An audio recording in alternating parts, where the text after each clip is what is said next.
Selamat datang di Cerita Trisna. Cerita apa saja dengan Trisna. Semoga misalnya kita bisa menjadi gerbang untuk orang banyak. Gerbang berkah. Saya begitu. Dirjen terbaik Syekh Habibie. Wah. Ya. Ketika Bali bypass sudah selesai, ini nanti tinggal satu jalur. Saya belum pernah tidak masuk kantor karena sakit. Oh itu? Tapi sebenarnya bukan begitu. Lebih penting anak-anak lah dari kerja. Kan kenapa saya lagi mau jadi mencalonkan diri jadi bupati? Karena jangan sampai ada istilah bupati tidur. Nah, lupa kota rugi. Nah, Pastikan kamu sudah subscribe, like, komen, dan share channel YouTube Cerita Trisna. Halo, selamat datang kembali di acara Cerita Trisna. Dan hari ini semua tamu kita istimewa dan sehari ini semakin istimewa karena saya kedatangan Bapak Darwin Siagian. Tadah! Horas Pak. Horas. Boleh salam-salam dulu Pak sama yang menonton? Salam sehat semua masyarakat Toba. Yeay. Horas. Horas. Terima kasih Bapak sudah datang ke Iya. acara Cerita Trisna di waktu Bapak yang lagi sangat sibuk sekarang. Jadi Pak, kita pengen ngobrol-ngobrol dengan Bapak. Selama kurang lebih 5 tahun Bapak telah menjabat sebagai Bupati di Toba. Tadi dari Bupati Tobasa jadi Bupati Toba ya Pak? Betul. Tapi saya pengen ngobrolinnya Pak, lebih pengen kenal Bapak secara pribadi. Ya. Kalau dari adat Batak, misalkan saya memanggil Bapak Tulang, saya pengen mengenal tulang saya lah gitu. Iya, iya. Nama lengkap Bapak memang Bapak Darwin Siagian ya? Nama lengkap saya Darwin Harbangan Siagian sebenarnya. Harbangan. Cuman Harbangan itu kan nama panggilan di kampung. Di kampung Bapak waktu Di kecil? kampung ya waktu kecil. Jadi karena kebetulan saya paling besar dari bapak dan paling besar juga dari mama. Jadi ada 4 orang yang punya panggilan Opu Harbangan. Harbangan. Nah, tapi tidak pernah dipanggil Opu Darwin gitu. Nah, gitu. Harbangan sendiri kan Pak bahasa Batak. Bahasa Batak itu Harbangan ya gerbang. Ini bisa jadi kayak doa nggak sih sebenarnya Ya, Bapak bisa jadi ya gerbang? mungkin itulah kehidupan kita kan. Semoga misalnya kita bisa menjadi gerbang untuk orang banyak. Gerbang berkah. Saya begitu, gerbang Amin. berkat dan lain sebagainya. Iya. Dulu Bapak kan bilang panggilan di kampung. Boleh tahu nggak Pak kampung Bapak di mana? Saya sebenarnya dilahirkan di Siriaria, salah satu desa di Kecamatan Silaen. Di Silaen ya? Di Silaen. Jadi kami dilahirkan di sana sampai kelas 1 SD saya di sana. Kemudian orang tua saya pindah ke Silaen. Maksudnya ke kotanya? Ya, dari ke Siriaria kotanya. ke kota Iya. Silaennya. Kebetulan saya dilahirkan dari bapak saya namanya Maning Arsiagian dan ibu saya Maruli Tampu Bolon. Oh iya, baru Tampu Bolon. Iya. Dari Nantulang ya saya manggil tulang. Betul. Waktu masa kecil Bapak di Silaen dulu ngapain aja Pak main-mainnya? Jadi kalau waktu kecil saya hampir saya tidak pernah main-main. Jadi Karena ngapain, Pak? kebetulan kan bapak saya guru, ibu saya petani. Oh iya. Sementara kami banyak, ada 9 orang kakak adik. Bapak anak pertama dari Saya anak 9. pertama dari 9 orang, 6 laki-laki, 3 perempuan. Jadi masa kecil kita karena dulu gaji guru itu sedikit, ya mau tidak mau kita harus bekerja untuk bagaimana menambah kehidupan. Ikut kerja ya Pak? Ikut kerjalah sama ibu. Jadi bisa saja kami itu hampir tidak pernah istilahnya kerja main-main gitu. Jadi biasanya pulang sekolah kerja ke sawah, kalau enggak cari cari kayu untuk masak. Oh dulu pakai kayu Pakai kompor kayu bakar. kan dulu kan belum ada kompor. Jadi masih terpaksa yang kita pakai diembus-embus itu kayu. ya, Pak? Ya, diembus-embus. Tataring ya, tataring. Iyalah pakai tataring. Iya. Jadi memang di waktu senggang saya itu hampir nggak pernah, jarang lah saya ikut main. Habis itu sore-sore atau malam ya kita udah belajar di rumah dengan kondisi yang dulu listrik belum ada. Oke. Ya kita Pakai tetap lampu. harus pakai lampu teplok gitu. Oke. Gitu. Dan Pengalamannya. memang saya karena susahnya ekonomi dulu, di samping saya bekerja di sawah, di kebun, saya sempat bertiga-tiga tape. disilain itu. Bapak yang bikin tapenya? Yang bikin tapenya ibu saya, yang jualnya saya di pasar itu saya. Laku nggak Pak? Ya pada saat itu laku habis. Nah, cuman kan itulah susahnya hidup. Juragan tape tapi? Ya belum lah, nggak juragan tape. Cukup makan ya Pak? Nggak untuk makan, memang kita butuh duit untuk bagaimana supaya hidup ini bisa apa namanya itu bertahan dengan gitu. 9 bersaudara Dengan tadi. 9 bersaudara. Kemudian SD saya lanjut di Silain, baru SMP saya di SMP Negeri Silain, baru SMA saya di Balige. Saya masuk di BTB, Bintang Timur Balige, dan saya tamat dari Bintang Timur itu tahun 1970. Tahun 70 ya? Iya, iya. Setelah itu saya melanjut ke Fakultas Teknik Sipil di USU Medan. di USU Medan. Nah, jadi waktu mahasiswa ya banyak kegiatan saya yang berhubungan dengan sosial, baik itu sosial masyarakat, baik sosial gereja. Iya. Saya aktif di Naposo Bulung waktu itu, biarpun akhirnya jadi lama saya tamat sekolah. Berapa tahun Pak lulusnya? Oh, di atas 10 tahun saya. Oh, dulu lulus. masih boleh ya? Boleh dulu karena sistem tahunan kan. Oh, tapi aktif kegiatan Tapi tetap di luar. kita bayar uang sekolah, jadi kita nggak DO.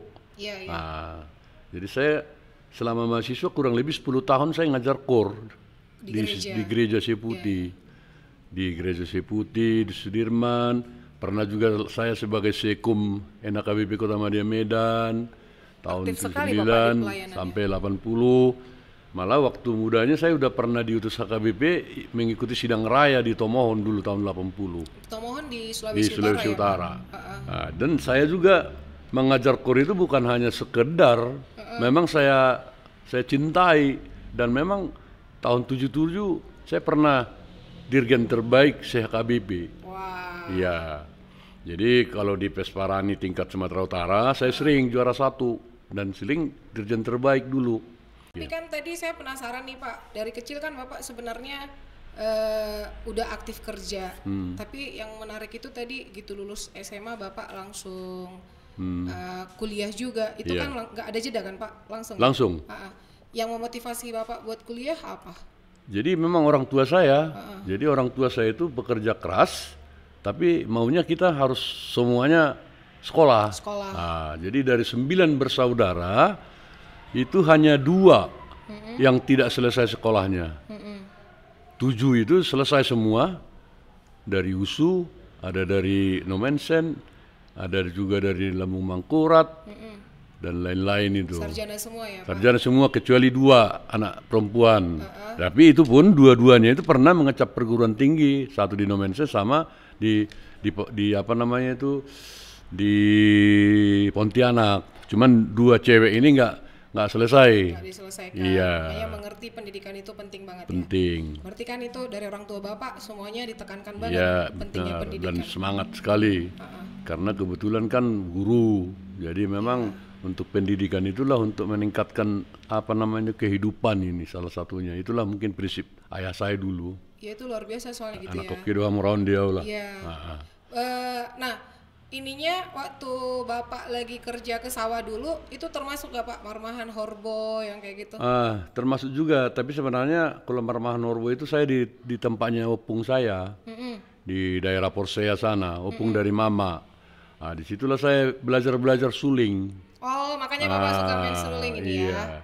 Jadi memang saya ada punya kelebihan kalau soal seni. Seni musik. Saya ngajar KOR itu, saya tahu semua lagu 1, 2, 3, 4. Jadi bukan harmoni lagunya ya? Jadi misalnya kalau saya disuruh nyanyikan dulu suara 1 sampai habis bisa, suara 2 sampai habis bisa, suara 3 dan suara 4. Dan memang feeling saya bagus. Biarpun suara saya tidak begitu bagus, tapi feelingnya bagus. Karena waktu kecil, saya waktu misalnya SD, saya sudah bisa bikin solmisasinya lagu. Misalnya yang 1, 2, 3, 4 gitu? Misalnya Indonesia Raya. Saya udah bisa waktu SD, mi fa sol mi re do sol, itu udah cepat itu. Makanya saya waktu ngajar KOR memang saya bisa.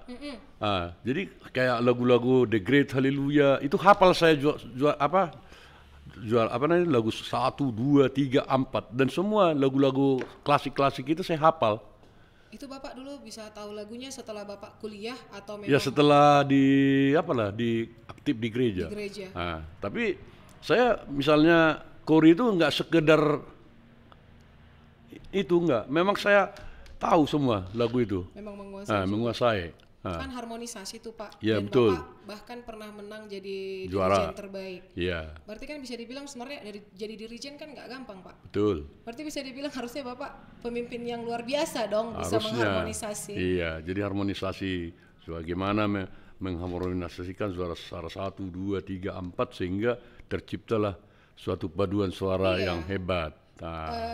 Pastikan kamu sudah subscribe, like, komen, dan share channel YouTube Cerita Trisna.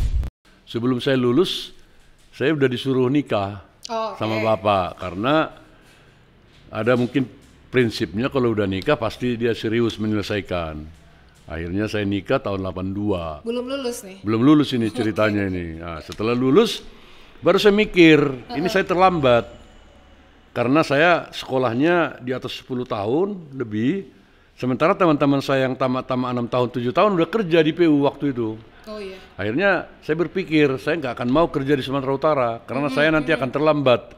Akhirnya saya pergi ke Jakarta, melamar di Kementerian PU. Waktu itu pas ada penerimaan jadi Satgas Pembangunan Jalan di Papua. Waktu itu masih namanya Irian Jaya. Iya.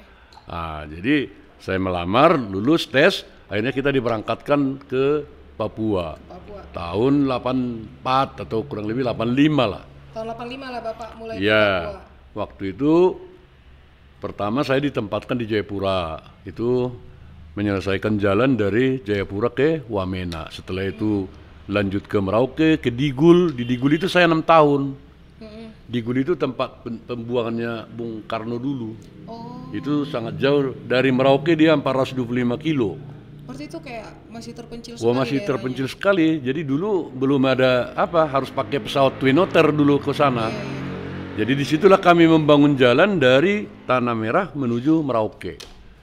Itu tersambunglah tahun 94. Waktu itu Pak Soeharto yang resmikan. Itulah kebanggaan. Setelah itu saya pindah ke Jayapura lagi, pindah lagi ke Sorong. Ya situlah putar-putar lah di Papua. Pulau Setelah itu 2099 jadi Pimpro saya, Pimpro Pembangunan Jalan. 2001 diangkatlah saya Kepala Cipta Karya Provinsi Irian Jaya waktu itu. Jadi itu mengurusi air minum, sanitasi, perumahan, permukiman. Tapi basic saya sebenarnya Bina Marga, jalan dan jembatan. Tapi bisa menguasai akhirnya saya bisa di situ bekerja 7 tahun sebagai Kepala Cipta Karya. Setelah itu saya jadi Kepala Dinas PU di salah satu kabupaten di Papua, yaitu namanya Kabupaten Pegunungan Bintang. Disitulah saya 5 tahun. Setelah 5 tahun di sana, saya pensiun tahun 2012. 85 ke 2012 berarti pensiun. Bapak di sana? Enggak, di sana. Kemudian pada saat saya di sana, saya sudah aktif di HKBP. Saya 2 periode sebagai anggota Badan Usaha HKBP. Waktu zamannya Pak Pendeta Bonarna Pitupulu dan Pendeta Simarmata. Jadi ketika saya 2013 ada acara-acara waktu itu di HKBP, waktu itu saya dipanggil sama Pendeta WTP Simarmata. Pak Darwin kan udah pensiun. Saya lihat potensinya bisa lah. Bagaimana Pak Darwin membangun Papua, coba gimana kalau pulang kampung. Coba dulu misalnya jadi bupati atau apa gitu. Jadi muncullah ide itu pada 2014. Waktu itu saya nggak berpikir, biarpun saya sering ke Balige, banyak bantu gereja dan lain-lain, saya tidak pernah berpikir ini jadi bupati.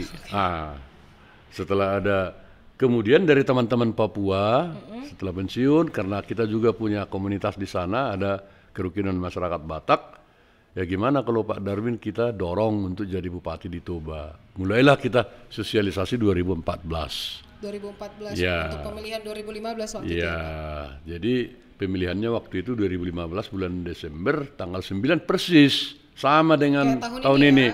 Hari Rabu persis dia tanggal 9 Desember. Oh iya, jadi sama-sama hari Rabu. Sama-sama hari Rabu. Mungkin siklus apa namanya itu, kalender itu. Nah itu, jadi itulah pertama sekali 2015 akhirnya terpilih saya pasangan dengan Pak Ulman Sitorus.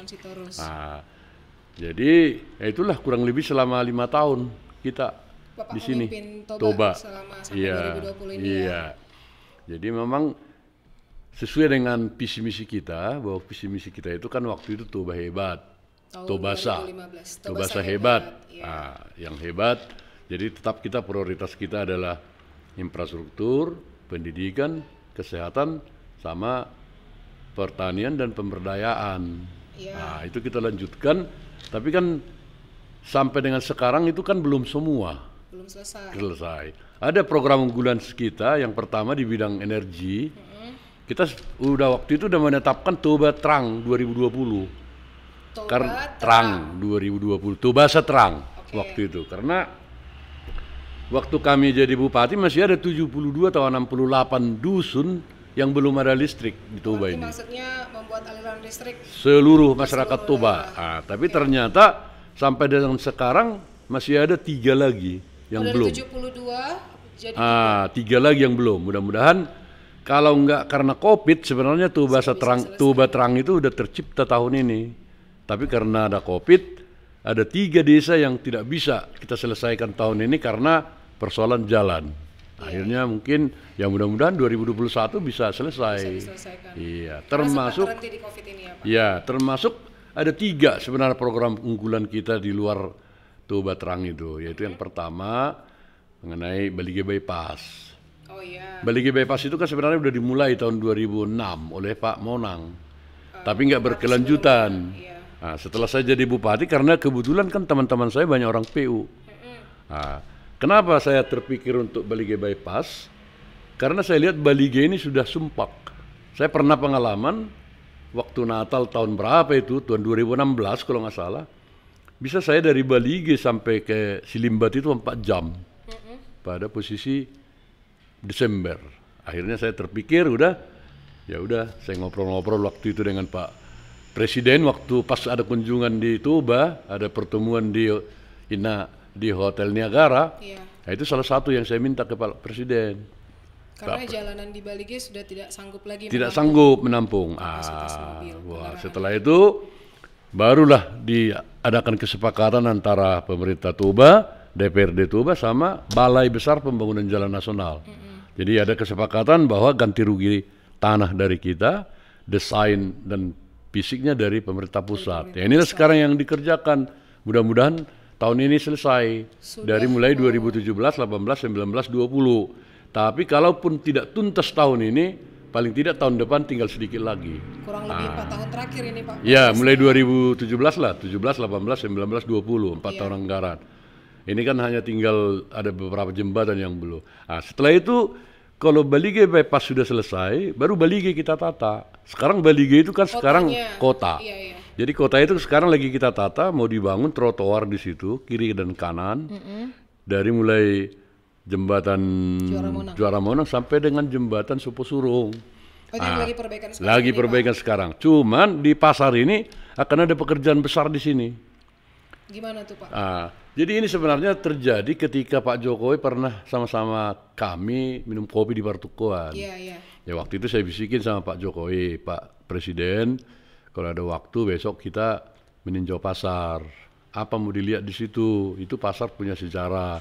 Karena itu ada 6 balerong, itu menggambarkan BAILI ya. Terus itu dulu bukan dipakai untuk jualan, itu dulu tempat orang-orang tua kami rapat. Iya. Akhirnya pagi-pagi Pak Jokowi ke sana dilihat, terus saya terangkan itu 2018 kalau nggak salah. Nah, langsung 2019 desain, 2020 langsung fisik. Harusnya karena nggak COVID dari awal Januari sebenarnya udah kerja, tapi ini karena di akhir tahun anggaran mungkin kerjanya tahun ini hanya sedikit, dananya kalau nggak salah hanya 3 miliar. Jadi sementara pedagang yang di pasar kapal itu sebagian kita pindahkan dulu ke atas, baru nanti itu diperbaiki nanti lantai 2, baru nanti yang balerong itu nanti tidak difungsikan lagi untuk tempat jualan-jualan basah nanti dia khusus untuk pariwisata termasuk souvenir dan lain sebagainya. Dan nanti tembok yang depan itu akan kita bongkar. Bongkar semua sehingga nanti pedestriannya itu lebar ke jalan. Ketika Balige Bypass sudah selesai, ini nanti tinggal satu jalur. Jadi nggak ada lagi nanti tempat parkir di Jalan Singamangaraja itu. Jadi ikonik kota ya? Ikon kita. Jadi nanti tempat parkirnya kita siapkan nanti di Ekskarsitek itu. Oh iya. Jadi luar biasa Balige. Mungkin ya kalau apa namanya itu foto-fotonya itu atau desainnya sudah ada. Jadi tahun depan akan segera dimulai. Mulai November ini akan dimulai pasar Balige. Sebenarnya sudah mulai akan dikerjakan jika saja bukan pandemi. Ya, tapi tetap kita progreskan tahun ini dengan dana sebagian. Karena itu kalau nggak salah multi years. Nanti tahun depan sekitar 20 miliar sekian lah untuk perbaikannya itu. Itu kan Pak, berarti akan ada banyak kegiatan budaya juga ya di situ. Betul. Jadi kita rencanakan memang di situ nanti di sebelahnya di terminal mini ya. Yang ya terminal mini. Nanti kalau misalnya ada waktu kita lihat di situ ada desain, nanti di situ akan ada Tarombo Batak. Oh. Iya, itu nanti mungkin Pak Alonso tahu itu, Pak Alonso. Kita panggil nih nanti Pak Alonso ini untuk klarifikasi. Iya, bahwa benar nanti itu terminal mini akan ditata bagus itu. Termasuk pelabuhan. Jadi pelabuhan Balige itu lagi ada pekerjaan besar tahun ini. Tahun depan mungkin udah akan selesai dan akan ada nanti di Balige itu terminal yang bertaraf internasional seperti di Haji Bata. Iya. Haji Bata kan lebih bagus lagi. Dan karena mungkin ada kapal rutin ya Pak? Sekarang kan ada kapal rutin ke Onarunggu, tapi kalau nggak salah baru 3 kali satu minggu. Ini kan kapal kita kan udah baru selesai 2, Ihan Batak sama Pora-Pora. Kapal ketiga KM Caldera Toba, kapal keempat Asa-Asa, kapal kelima Jurung-Jurung. Jadi nanti itu kapal keempat kelima itu adalah seperti wisata air dia nanti. Berarti akan ada 5 kapal. 5 kapal, 3 yang untuk penerangan, 2 untuk wisata. Nanti di situ ada restoran, segala macam. Nanti kalau ada waktu bisa lihat di Parparean lah. Lagi kita kerjakan di Parparean. Iya. Saya pernah lihat kayaknya. Iya, sekarang lagi 3 kapal sedang dikerjakan. Dan memang ke depan itu Parparean itu mau kita di situ mau dibangun galangan kapal. Jadi nanti seluruh kapal-kapal Danau Toba akan diperbaiki di sana. Itulah. Jadi sekarang ini kan dari mulai Meat, itu Singgolom, Tarabunga, Silitong, Balige, Bulbul, terus Haji Maria, terus sampai ke Tambunan, Sibolawo, sampai ke sana Porsea, semua sampai Siregar, itu nanti akan ditata semua di pinggir danau ini. Berarti akan terkoneksi semua. Akan terkoneksi. Jadi memang ini masih panjang, tapi kita berharap 2024 harus selesai. Karena masa kepemimpinannya Pak Jokowi kan 2024. Kita berharap pada masa kepemimpinan beliau lah semua infrastruktur Toba ini selesai, termasuk jalan tolnya harus sudah sampai di di daerah Tulu. Karena di Sibisa itu kita punya lokasi sekarang 386 hektar. 386 hektar. Itulah yang sekarang ditangani Badan Otorita Danau Toba. Dan itu sekarang lagi kita kerjakan infrastrukturnya untuk dibangun nanti resort-resort seperti Nusa Dua.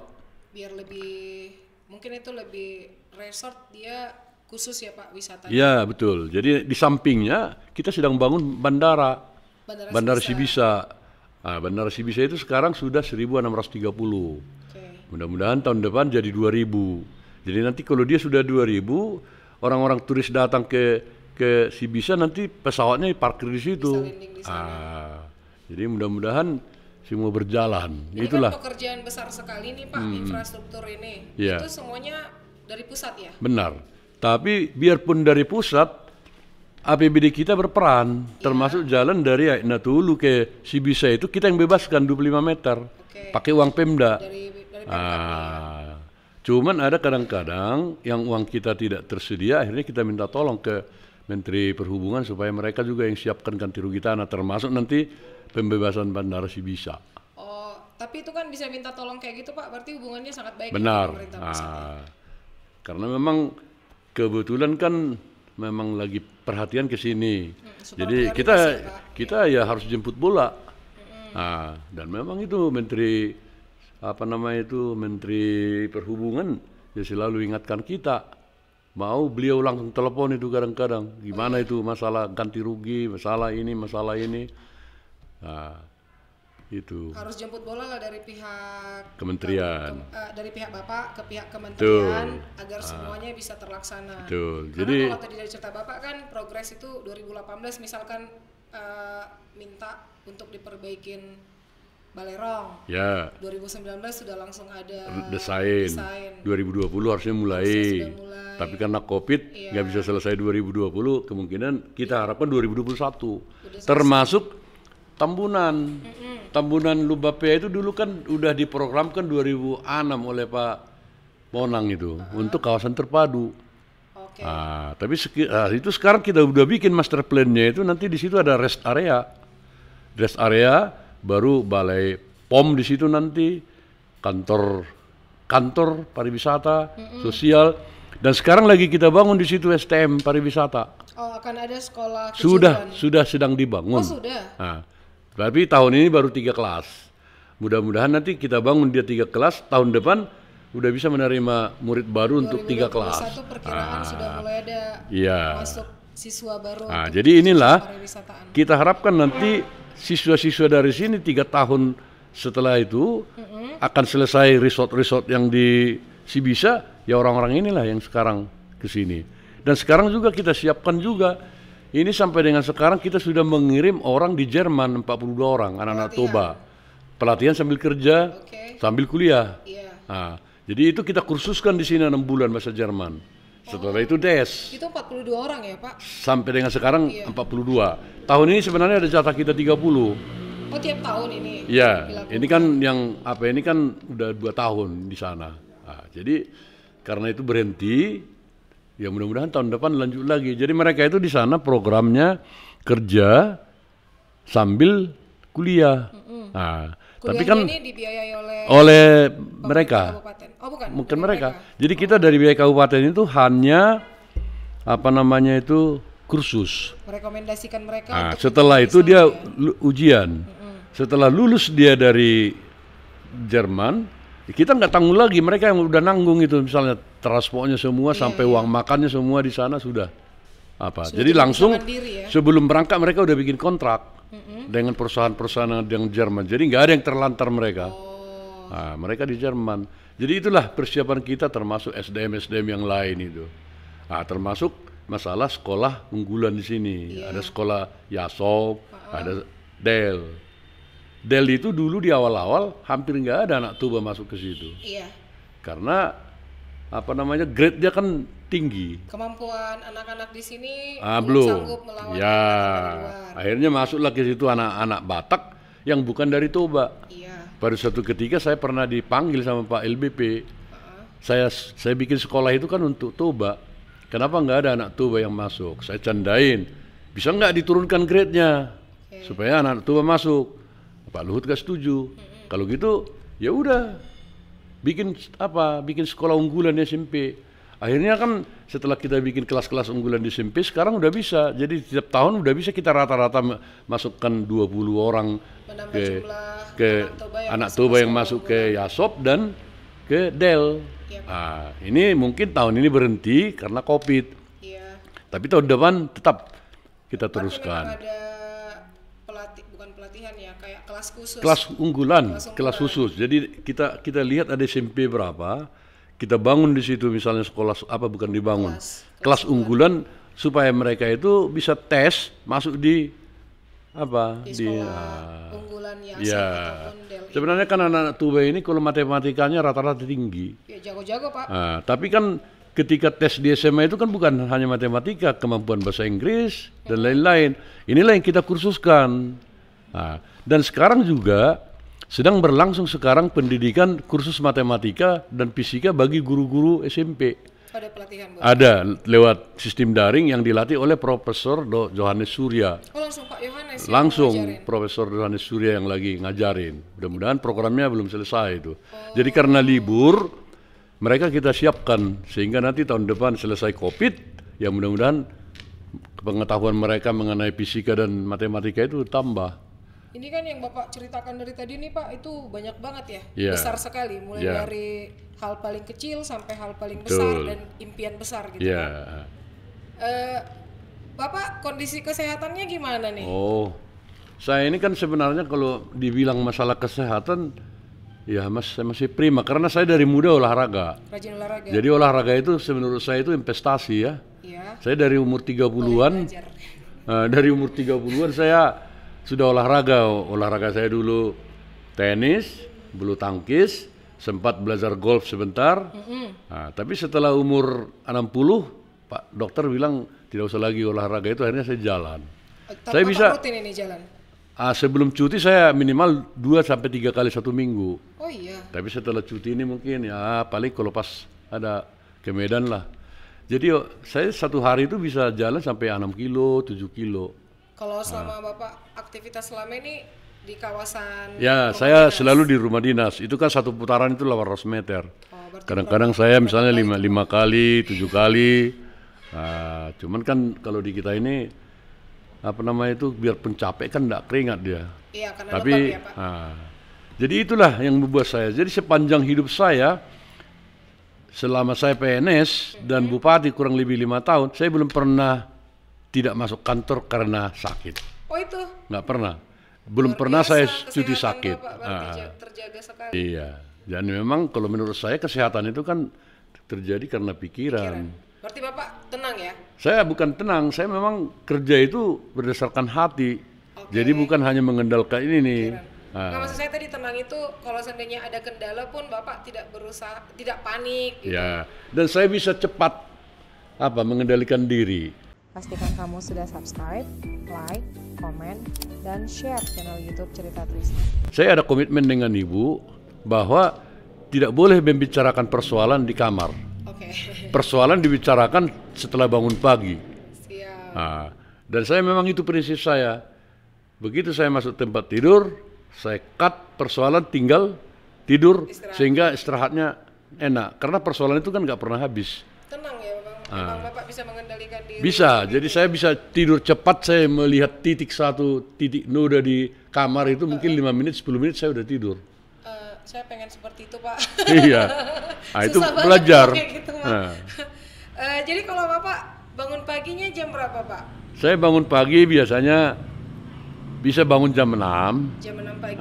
Kalau istri saya kan udah langsung baca Alkitab. Tapi saya lihat situasi kadang-kadang saya dulu saya tidur lagi saya biasanya pas itu jam sampai 7:30. Oke. Baru itu aktivitas full Aktivitas full begitu pagi kan terima tamu segala macam sampai malam. Istirahat malam biasanya jam berapa Pak? Tergantung. Tapi biasanya rata-rata jam 10 ke atas lah. Sering begadang juga nggak Pak? Nggak juga. Memang jarang dijaga saya. Ya? Jarang saya begadang. Jadi olahraganya tadi tuh pagi? Pagi dan sore kalau nggak malam. Oh, pokoknya harus ada waktu. Harus ada waktu lah. Kalau misalnya pagi nggak bisa, sore. Kalau sore masih nggak ada, kadang-kadang jam 8 saya olahraga, 8 malam. Keliling. Hanya mungkin 30 menit. Itu harus konsisten ya Pak? Makanya maksudnya harus konsisten. Jadi di umur saya sekarang udah 69 tahun. Tapi saya belum ada kendala di kesehatan. Iya, kalau tadi Bapak bilang kan belum pernah sakit sama sekali. Belum pernah. Izinnya gitu. Iya. Itu perlu kita tiru saudara-saudara. Iya. Kalian tolong ya, jangan ini ya, jangan malas olahraga. Iya. Ngomong sama diri sendiri nih. Bapak kan dari tadi berapa kali tuh nyebut ibu gitu kan. Ketemu ibu di mana sih Pak? Ketemu ibu itu di di dalam paduan suara. Dia masuk suara 1. Napas Bulung di Seputi. Nah, itu ketemunya. Cinta lokasi Pak? Iya betul lah, tahun 79. Iya. Habis itu mereka di ibu ke Bangka, saya terus. Setelah itu nikah 82. Yang Bapak tadi diminta nikah sama orang tua. Iya. Jadi mulai Bapak nikah sempat kan itu pisah tuh Bangka sama Medan. Habis itu Bapak ke Enggak, setelah nikah saya berangkat ke Papua. Saya berangkat ke Papua, ya istri masih di Medan dan Jakarta. Oh, pisah rumah dulu. Pisah rumah. Terus itu tadi saya kan lama punya anak, 5 tahun. Oh, lama nunggu. Lama nunggu. Tapi karena saya cinta kerja, anak saya pertama dan kedua itu saya nggak lihat lahir. Oh iya Pak. Malah anak pertama saya itu setelah umur 8 bulan baru saya lihat. Karena kondisi kita di Papua pada waktu 87 itu nggak segampang sekarang ke Jakarta. Transportasinya sangat sulit dan mahal. Sementara kita kan waktu itu masih staff. Iya, Pak.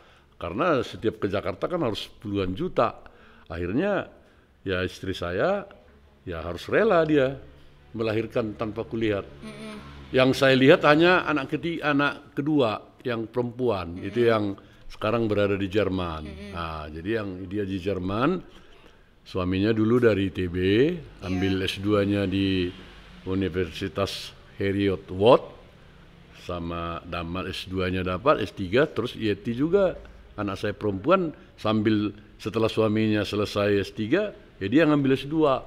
Nah, sekarang mereka sedang berada di Jerman. Semua peduli pendidikan ya? Ya, Bapak turunkan ya ini dari... Ya, nggak tahu juga, karena apa namanya, mereka merasa bahwa pendidikan itulah jalan satu-satunya untuk memperbaiki taraf hidup. Jadi anak saya sebenarnya 3, 2 laki-laki, 1 perempuan. Tapi saya punya 2 anak lagi perempuan.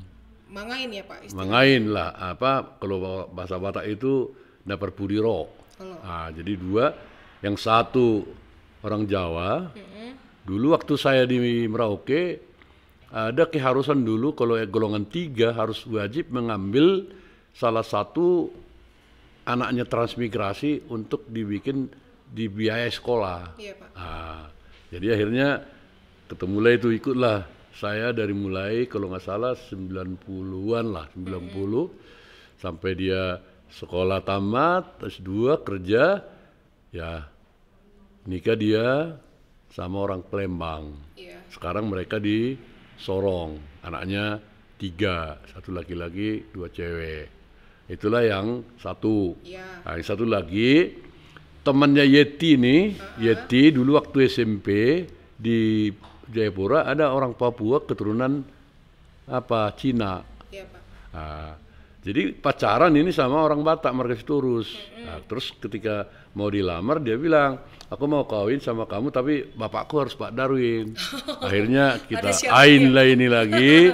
Akhirnya dia dokter. Iya, Pak. Nah, akhirnya ya itulah anak dari situ 2, berarti 2, 5, jadi 7 lah cucu saya sekarang. 7 orang cucu, 5 orang anak. Terus anak saya yang kemarin laki-laki yang nikah 2018, ya mudah-mudahan Tuhan memberkati, istrinya sekarang lagi hamil. Teres ya, udah lagi hamil, mungkin ya hamil 2 bulan kali. Semoga sehat-sehat Teres. Siap. Adik kelas saya Pak. Oh gitu? Iya, dari asrama. Iya. Jadi Ibu nggak ikut ke Papua selama ini? Atau Ikut. Oh iya, tadi kan sekolah juga Yeti tadi. Ya, kita di Papua, ya? Jadi kemanapun saya tetap ikut. Saya di Merauke ikut, di Jayapura balik lagi ikut, di Sorong ikut. Tapi setelah anak-anak SMA, lebih banyaklah ibu di Jakarta sampai saya pensiun. Karena pendidikannya di Papua ya, juga masih belum karena masih sangat terbatas saat itu. Anak-anak saya kan sampai SMP-nya aja di Papua. Iya, sekolahnya. Sekolahnya di Jakarta. Kecuali yang paling bontot ini, dia SD di Papua, SMP-nya Jakarta, SMA-nya di Darwin di Australia sana. Nah, itu. Berarti waktu Bapak bersama Ibu panjang, waktu Bapak sama anak-anak itu jadi agak lebih berkurang ya karena pekerjaan ini ya? Karena pekerjaan, karena saya lebih sering jauh. Tapi kan kami biasanya kita tentukan waktu untuk berkomunikasi. Ada waktu ngumpul? Ya, ngumpul pakai teleponan. Sekarang kan kita beruntung bisa Zoom. Jadi misalnya kita tinggal janjian hari Minggu jam berapa, yang di Papua ikut, yang di Jerman ikut, Jakarta ikut, yang di Batam si kecil ini ikut. Jadi disitulah kita komunikasi. Dan memang saya selama kerja hampir, ya boleh dibilang pikiran saya itu lebih banyak ke kerjaan daripada keluarga. Itu, saya mau nanya itu Pak. Nah, cuman bukan berarti saya tidak apa sih mereka. Iya. Ya mereka sendiri yang merasa, udahlah bapak itu kan lebih pentingnya itu pekerjaan daripada kita. Tapi sebenarnya bukan begitu. Lebih penting anak-anak lah dari kerjaan. Cuman pelaksanaannya begitu, karena saya memang kalau namanya kerja itu saya nggak pernah lupa. Jadi istilahnya kan kalau ke anak-anak begitu ditelepon sehat, udah ya, udah. Akhirnya anak-anak itu kadang-kadang sebel dia. Lebih banyak cerita ke ibu kali ya? Iya, oke, mereka iya benar. Iya kan? Jadi Bapak tahu update-nya jadi dari ibu. Iya, kadang-kadang dikasih tunjuk, ini tadi pembicarakan dengan si Anu gitu. Iya. Ngobrolinnya jadi melalui ibu pakai perantara ya? Iya.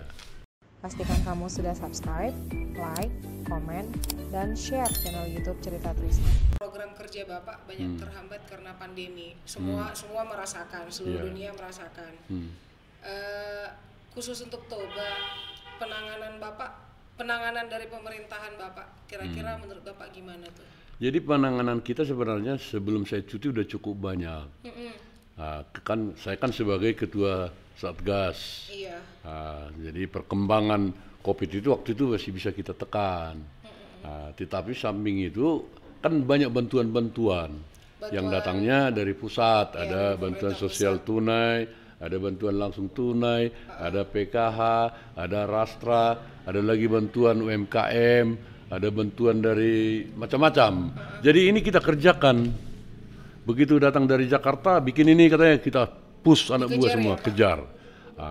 Jadi kayak bantuan sosial tunai lah, yang dari Kemensos itu, yang 600. Itu dulu jatah kita hanya 15.000. 15.000 orang. Kakak. 15.000 kakak, dapat 600.000. Tapi setelah saya komunikasi dengan Menteri Sosial, akhirnya ditambah sampai 23.000. Oh, nambah banyak ya Pak? Iya, 23.000. Cuman dengan syarat waktu itu harus selesai 3 hari. 23.000 data Enggak, ini? 8.000 data tambahan. Ini, iya. Akhirnya kita push semua dari mulai kepala desa, lurah, camat, sama staf-staf di sini, malah termasuk Ibu Bupati juga ikut melihat sampai pagi. Akhirnya bisa. Terkumpul 8.000 data tambahan. Jadi kalau hitung-hitung, sudah hampir semua masyarakat Toba ini dapat bantuan. Yaitu misalnya dari BST itu kan 23.000 kurang lebih. Bantuan langsung tunai yang dibagi oleh desa itu kan 11.000. Iya. PKH itu 4.500, 4.300. Rastra itu kurang lebih 11.000. Berarti kan udah hampir 48.000 masyarakat Toba. Ya. Sementara penduduk Toba kan hanya 56.000. Jadi sudah hampir semua sebenarnya masyarakat Toba ini sudah dapat bantuan karena COVID. Cuman kan ini namanya juga politik. Dibilang orang lah itu bukan dari bupati. Saya juga nggak pernah bilang itu dari bupati. Itu dari pemerintah. Tapi atas usaha kita bagaimana masyarakat Toba tetap eksis biarpun dalam suasana COVID. Dari pihak pemerintah kabupaten berusaha mengejar agar terpenuhi semua. Iya. Di samping itu juga ada juga dana kita, refocusing kita ada bantuan untuk sembako, ada bantuan kesehatan, termasuk anggaran daerah dipindahkan. Kalau nggak salah kurang lebih 20 miliar itu anggaran daerah kita masukin ke penanganan COVID. Tapi dana kita juga dipotong 147 miliar ditarik ke pemerintah pusat. Ya mungkin itu juga yang dipakai untuk penanganan COVID itu. Iya, sehingga tahun ini hampir tidak ada pembangunan di Kabupaten Toba karena masalah COVID. Di semua daerah mungkin Pak memang tidak hampir, ada pembangunan. Iya. Nanti 2021 mudah-mudahan kalau COVID-nya cepat selesai ya mungkin bisa. Iya. Itu keren banget sih Pak yang Bapak cerita dari tadi. Bapak sendiri ada nggak cita-cita yang masih pengennya Toba bisa begini sih? Jadi gini, kalau saya kan sebenarnya kan kenapa saya lagi mau jadi mencalonkan diri jadi bupati, karena saya lihat pekerjaan yang kita lakukan ini selama ini belum tuntas. Jadi kalau bahasa Bataknya itu katanya alang bogas, langlang bogas. Jadi ya kalau masyarakat Toba memberikan kepercayaan untuk meneruskan ini, saya yakin bisa kita teruskan karena kan sudah terencana semua. Sebagian ada yang sudah selesai, sebagian ada sedang berjalan, dan yang akan datang ini kita tuntaskan. Kebetulan kan kita berharap pada masa kepemimpinannya Pak Jokowi selesai, ini infrastruktur Danau Toba ini udah tuntas. Sehingga nanti Badan Otorita Danau Toba udah bisa bergerak cepat nanti di Toba. Itu harapan saya. Jadi kalau Bapak nih, maksudnya saya yakin nih sebagai pemimpin pasti banyak kendala dalam memimpin juga banyak yang contohnya pro dan kontra dengan kebijakan Bapak. Bapak menyikapinya bagaimana? Jadi gini, kalau masalah pro dan kontra itu saya berprinsip yang penting saya tidak melakukan hal-hal yang tidak pantas dilakukan seorang bupati. Itu dulu. Itu dalam pertama. Baru yang kedua, saya bukan berarti orang yang tidak bisa dikritik. Saya selalu bilang, kalau ada misalnya pekerjaan saya yang menurut kamu tidak pas, ya silakan sampaikan ke saya. Tapi kadang saya berpikir, ya udahlah kalau bikinlah di situ, yang penting saya kerja sesuai dengan ini. Kalau ada yang salah menurut kamu berbuat ya dosamunya itu, gitu aja. Nggak ada. Saya simpel-simpel aja. Niatnya baik. Iya, benar. Tidak melakukan sesuatu yang tidak pantas dilakukan oleh bupati. Iya. Jadi jika pun ada yang kurang, harusnya dikasih kita masukan, jangan dimain-mainkan di medsos begitu. Terbuka sekali buat kritikan sebenarnya. Terbuka, dan dulu kan saya bikin sekali sebulan ada temu pers dengan mereka. Silakan. Tapi jangan main-main di medsos, sampaikan ke saya apa yang menjadi keprihatinan kalian. Kalau kalian misalnya lihat ada program yang salah atau tidak pas, sampaikan aja.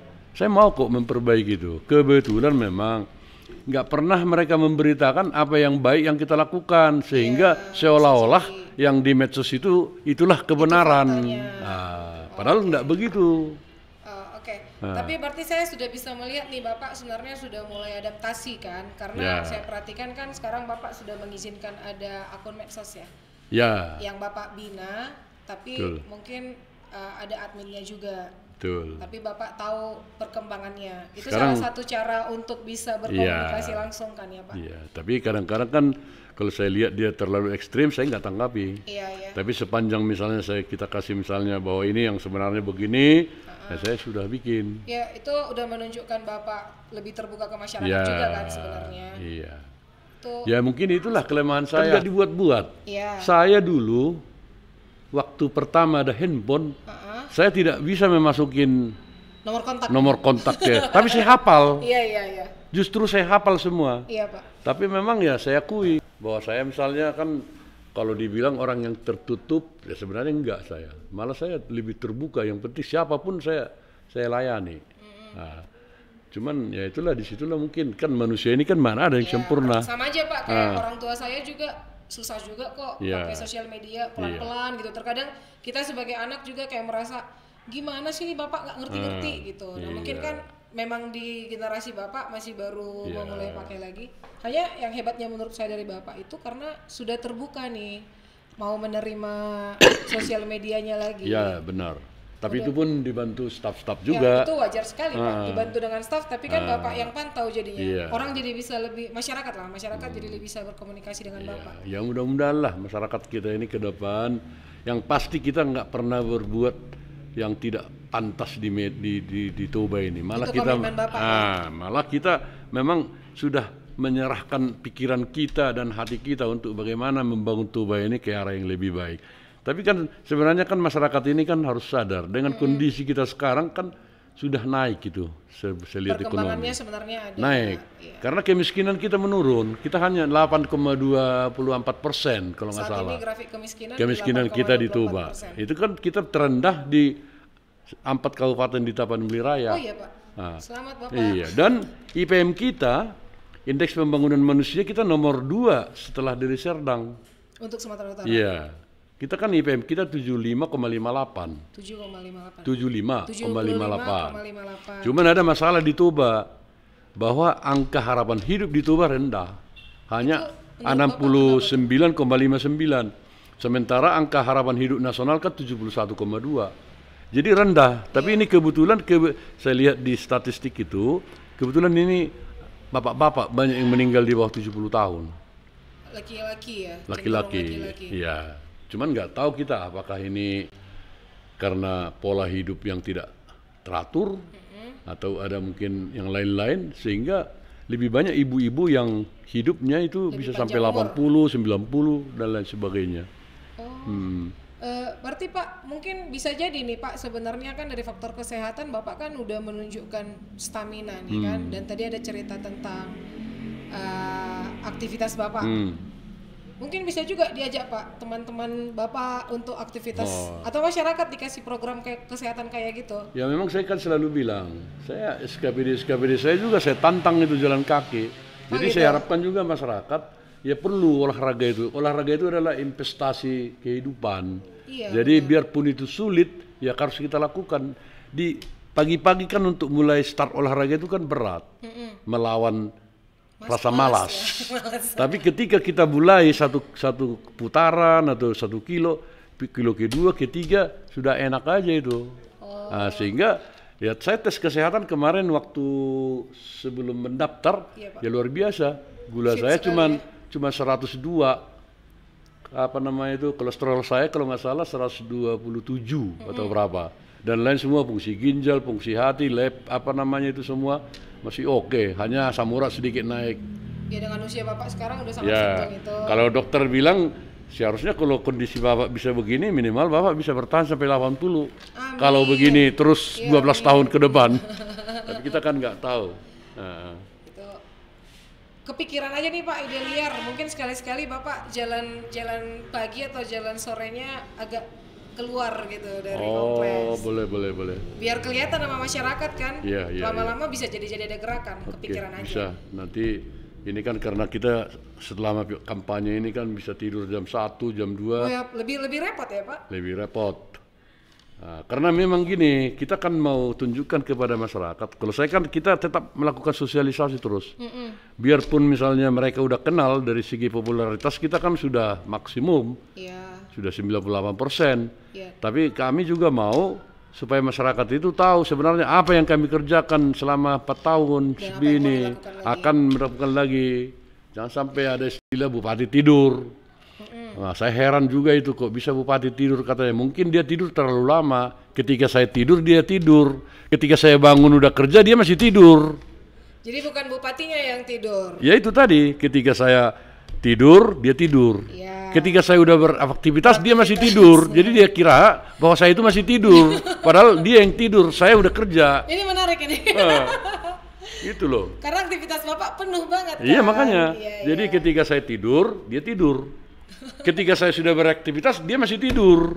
Jadi ketika bangun, sama-sama tidurnya kami dengan bupati katanya. Makanya dia bilang bupati tidur. Oke. Dan cara Bapak menjawab itu sebenarnya dengan tetap beraktivitas ya. Betul. Itu saya setuju Pak.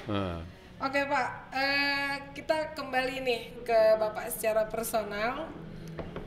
Ini menjelang waktu Bapak juga biar nggak panjang banget kan. Secara pribadi, Bapak nih hari tuanya pengennya gimana bayangannya? Pingin itu, di hari tua itu sama-sama sama cucu, jalan, apa. Ya ini juga ini dalam rangka ini, ya kalau Tuhan menghendaki kita lanjut, ya kita lanjutkan sampai batas waktu yang diberikan pemerintah. Setelah itu, ya mudah-mudahan Tuhan masih memberikan izin untuk apa, karena tapi sekiranya Tuhan misalnya menetapkan bahwa kita sudah selesai, ya aku langsung itu tadi, ya udah memang cucu lah, apa segala macam. Tapi Ibu suka bertanam ya? Ya suka, dia tanam bunga. Sekarang dia punya kebun jeruk juga. Di mana Pak kebun jeruk? Di Tapahan sana. Oh gitu. Ada 4 hektar disewa, lahannya disewa. Nah, tanam jeruk ada 1000 batang. Jadi Bapak nggak pengen ikut bertanam-tanam sama Ibu? Nggak begitu hobi saya. Saya hobinya itu kalau bisa olahraga, duduk-duduk, udah istirahat gitu. Jadi ya mudah-mudahan Tuhan masih memberikan kita kemenangan nanti tanggal 9. Ya tanggal 10 kita langsung go ahead lagi. Karena saya cuti saya kan sampai tanggal 5. Iya. Tanggal 6 sudah kembali lagi saya sebagai bupati. Berarti bisa dibilang nggak Pak, ini Bapak kan kayak pengen langsung cepat nih 9 Desember gitu. Bapak udah kangen banget nih mau jadi bupati lagi? Enggak juga. Saya anggap ini biasa aja. Salah satu dari apa namanya itu, apa kehidupan lah. Bagian dari perjalanan hidup, bahwa kita harus menjalani 71 hari. Ya saya enjoy aja. Saya nggak terasa juga udah berapa ini sekarang. Tadi kalau dihitung-hitung kurang lebih 58 hari. 58 hari, mungkin ya sekitar. Ya kan totalnya kan semua 71. Masih kurang lebih 2 minggu lagi. 2-3 minggu lagi lah kurang lebih. Nah, sampai tanggal 5 ya mungkin 2 minggu lebih. Kurang lebih sekitar 17 hari lagi lah. Ya, karena Bapak kayaknya di pikirannya tuh banyak, ini belum selesai, aku mau selesaikan. Ya. Ini belum selesai, aku mau selesaikan. Ya, gitu ya. jadi ini kan selama ini kan saya menyapa masyarakat kita yang di pinggir. Mulai minggu lalu saya sudah masuk ke kota Balige, menyapa Balige dari pinggiran. Supaya kalau bisa masyarakat Balige itu melihat sosok saya memang manusia kerja yang punya visi dan misi ke depan supaya bagaimana Balige ini kita tata, Tambunan kita tata, Porsea, Lagubuti, Ajibata, ya semua infrastrukturnya jadi. Ketika siapapun nanti bupati setelah kami, kalau misalnya kami terpilih, saya pikir dia sudah hanya melanjutkan saja. Iya, Pak. Ya, Bapak mungkin membuka jalannya. Ya. Tadi bisa dibilang kali Bapak membuka harbangannya. Iya betul. Itu Baru luar mereka biasa lah. sekali. Iya. Jadi terwujud doanya ya, Pak. Betul. Ada Pak pesan yang mau disampaikan untuk siapa saja? Jadi pesan saya kepada seluruh masyarakat Toba, mari kita melihat persoalan itu dari seginya positif. Jangan selalu melihat persoalan dari segi negatif. Karena orang yang berpikir positif itu biasanya ya bagus, tapi orang yang selalu berpikir negatif itu pasti nggak akan maju menurut saya. Saya setuju untuk itu. Jadi boleh misalnya melihat kesalahan itu, jangan langsung memponis. Tanya dulu ini salahnya apa, kenapa. Masyarakat Kita Toba cari ini solusinya. cari solusi. Jadi masyarakat Toba saya ajak untuk bagaimana kita selalu berpikir positif. Melihat sesuatu itu jangan lagi dari segi negatif terus, harus lihat dulu positifnya bagaimana. Baru kita memberikan pendapat. Jadi ya, itu aja harapan saya. Semoga ke depan Toba ini bisa kita tingkatkan, jadi maju, jadi masyarakat yang hebat, sejahtera, dan infrastrukturnya bagus. Amin. Supaya masyarakat Toba berkembang ke arah yang kita harapkan. Horas.